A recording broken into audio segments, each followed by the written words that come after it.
Hello. Thank you for tuning into this video.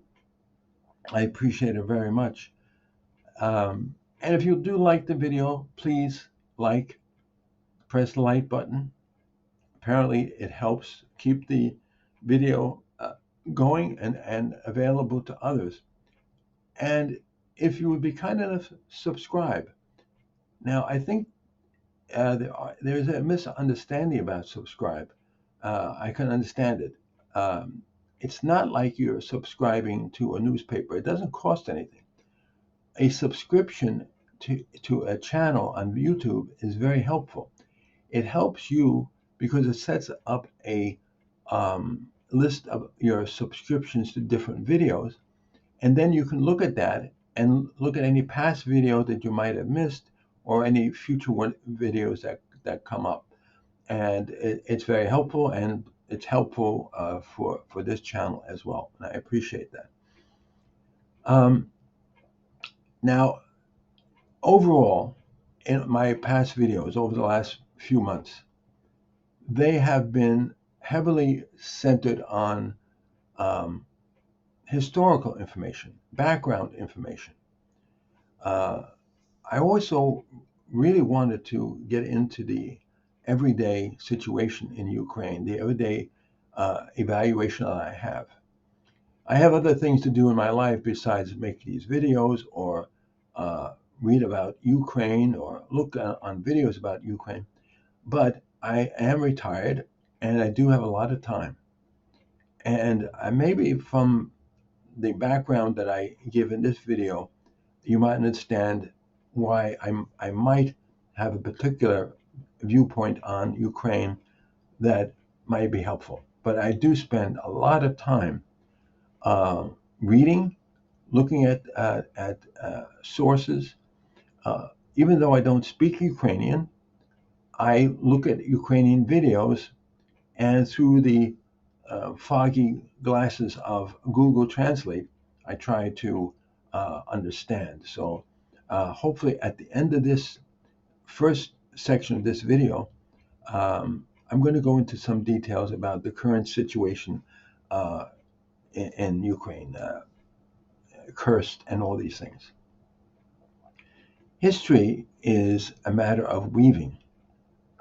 If you walk a tightrope of one particular timeline, um, you have the danger of falling off that tightrope, and you don't know what's at the end of it either. The more ropes that you bring together, uh, the more you have a rope bridge, and the more secure you are in going where you're going.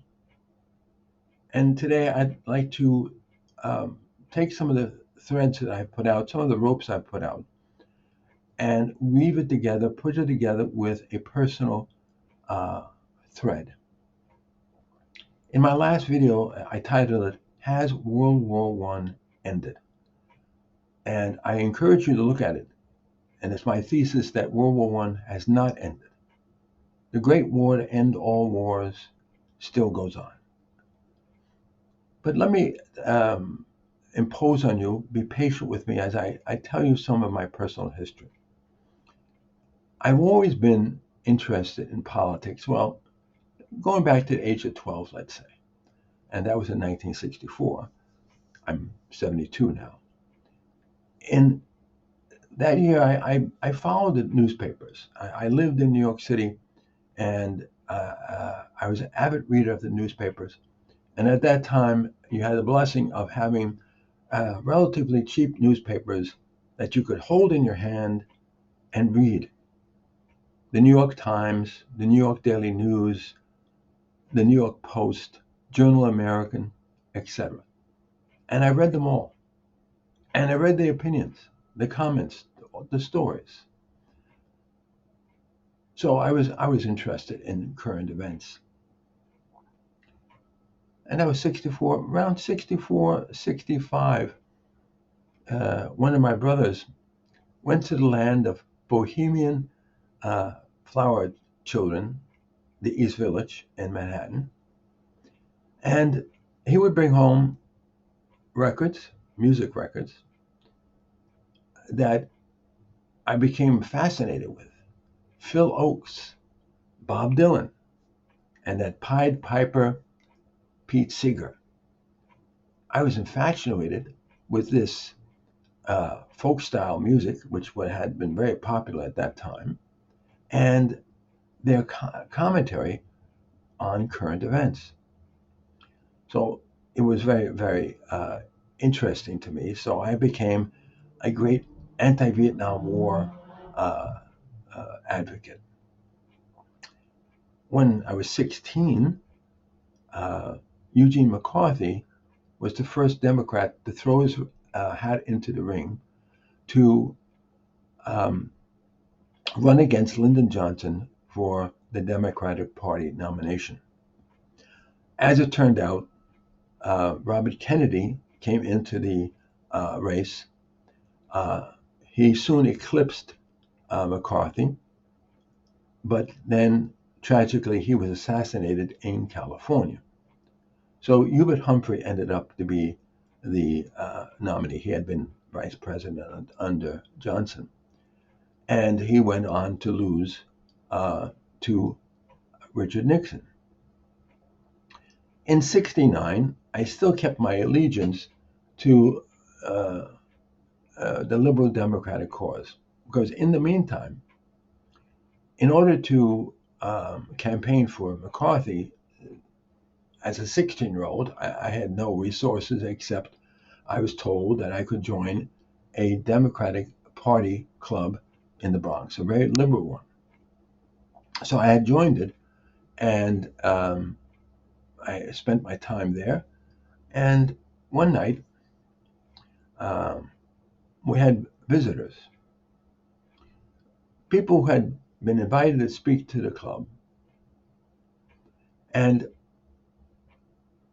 their topic was the legalization of abortion. Now, this is 1969, I think early winter of 1969. Two women very well dressed in furs, and a man. And they advocated Russia as an example of legalized abortion. Now, there's something peculiar about that. In '69, okay, in 1967, 2 years previously, California, Colorado, and England had legalized abortion. And Scandinavian countries, I think, before that, some of them. So they picked Russia as the example that they wanted us in New York State to follow. Now, I mentioned in the last video something, that Russia was the first country to legalize abortion. And in 1922, when it formed the Soviet Union, it imposed that law on all of its captured territory, because it was captured territory.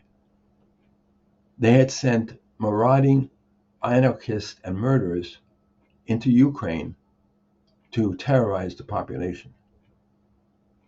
And these weak Asian parts of the Russian Empire had no ability to resist. So they reestablished or kept the Russian Empire and transformed its name into Soviet Union. And it imposed this law. And these speakers said, "Oh, this is a good example of a country, a nation, whatever the heck it was, legalizing abortion. So there's no fear. Oh, here it is, 1969, and Russia had legalized abortion." There was one ironic thing. That was the place I first saw an anti-abortion poster, because with them, they had brought a poster from the Moscow subway. And the poster was a stork carrying a baby and a red arrow piercing its breast. They smiled and said, well, the Russians were concerned that their legalization of abortion might have been too successful, so they were trying to limit abortions, to discourage people from having abortion right away.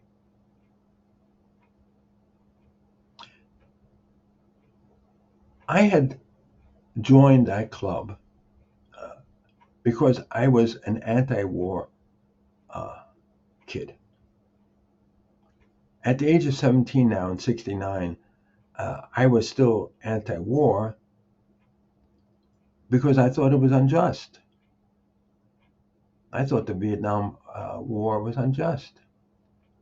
And I thought that abortion, from my limited education, which was true, was also unjust. So I wrote an article for the club newspaper opposing those speakers. And they accepted it. And they said, oh, yeah, we're publishing it. Here it is. And I get the club newsletter. And they butchered my letter. They butchered my article for the newsletter.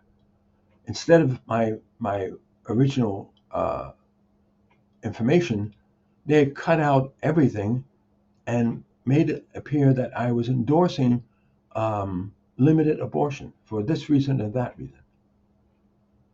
Well, of course, I became disenchanted.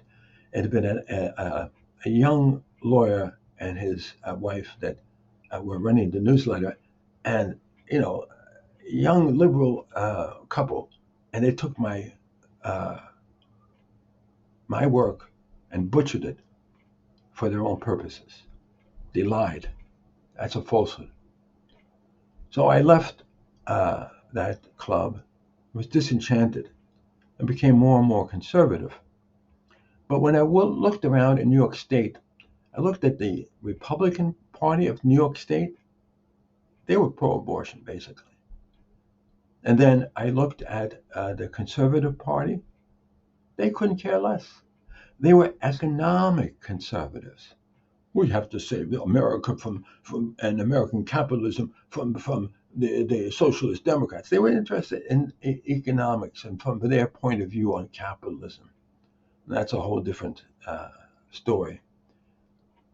So the following year, when I could register to vote, I registered as an independent. I did not join any political club, any political party, and that's where I am now. I'm independent. I'm not a Republican. I'm not a Democrat. I'm not any. I don't belong to any party now here in Pennsylvania.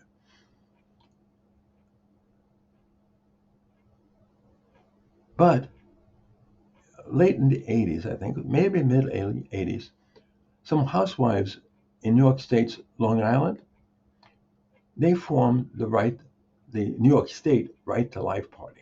It was restricted in New York State. It had been certified in New York State. They had raised 50,000 signatures to start the party. And when I found out about it later, I joined it. And during the early 90s, I was active in it. And by default, because there was nobody else left, they nominated me to run for mayor of New York City in 1997 against Rudolph Giuliani and the Republican, and Ruth Messenger, the Democrat. And of course, I lost miserably. If you're trying to talk to people and you have no way to talk to them, then how can they vote for you? I had no money to talk to people. And even if I did, of course, the enslavement to the Republican Party and the Democratic Party would have prevented any success. The That was the beginning and the end of my life as a politician. I went from completely unknown, rapidly, I went to totally forgotten. So that was the end of that. Now, I said I do want to talk about present affairs in Ukraine. And just as a teaser, let me start off with the situation with Kursk and the military situation. This can be compared to the Battle of the Bulge or to Robert E. Lee's attack into Pennsylvania. They didn't succeed in their objectives. Now, I don't think that the incursion into Kursk by the Ukrainian military is as foredoomed as they were. Russia has not taken the initial bait. I'm sure the initial bait was that this was going to cause so much fear and disruption that Russians would take more troops from the east and the south of Ukraine and send them up there. But the Russians did not fall for that. They accepted this surprise attack, and they are only sending conscripts and a ragtag collection of odds and ends in their military to try to just limit the Ukrainians. Because unlike the Russians, when the Russians attacked Ukraine, the Russians had, an unlimited military, an unlimited personnel potential. The Ukrainians don't have that. So they're biding their time. And Ukraine is trying to consolidate its situation there.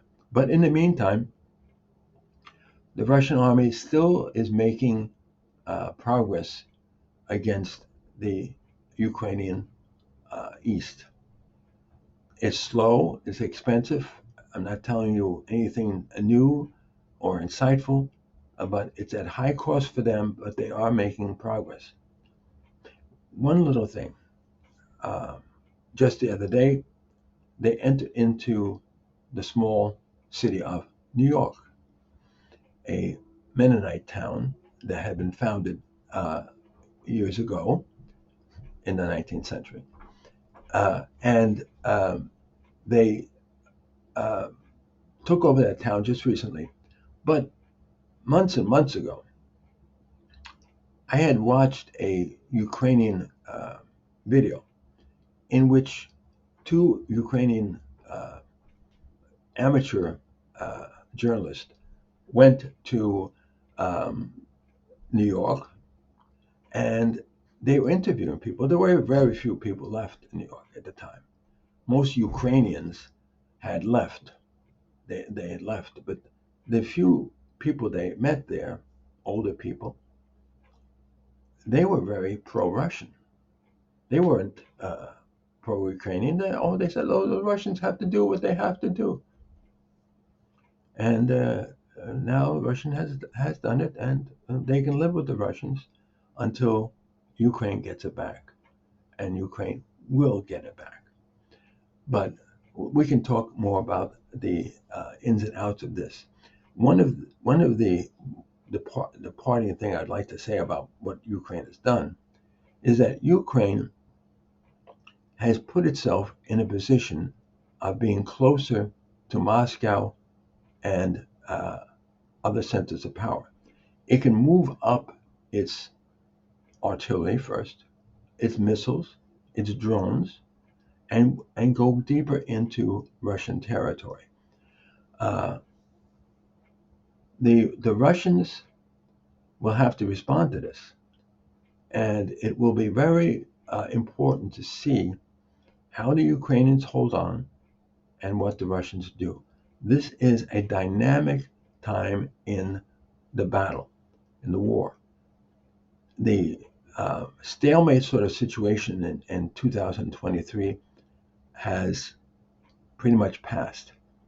The Russians are making that inroad in eastern Ukraine slowly, but they're trying to eat away, and the Ukrainians have made their incursion. So it has changed. There's a yin and yang of this, and it has changed. So it will be interesting to follow it, and I will try to make more timely videos, more videos. And again, I hope you subscribe so you can follow them and press the like button. Thank you very much.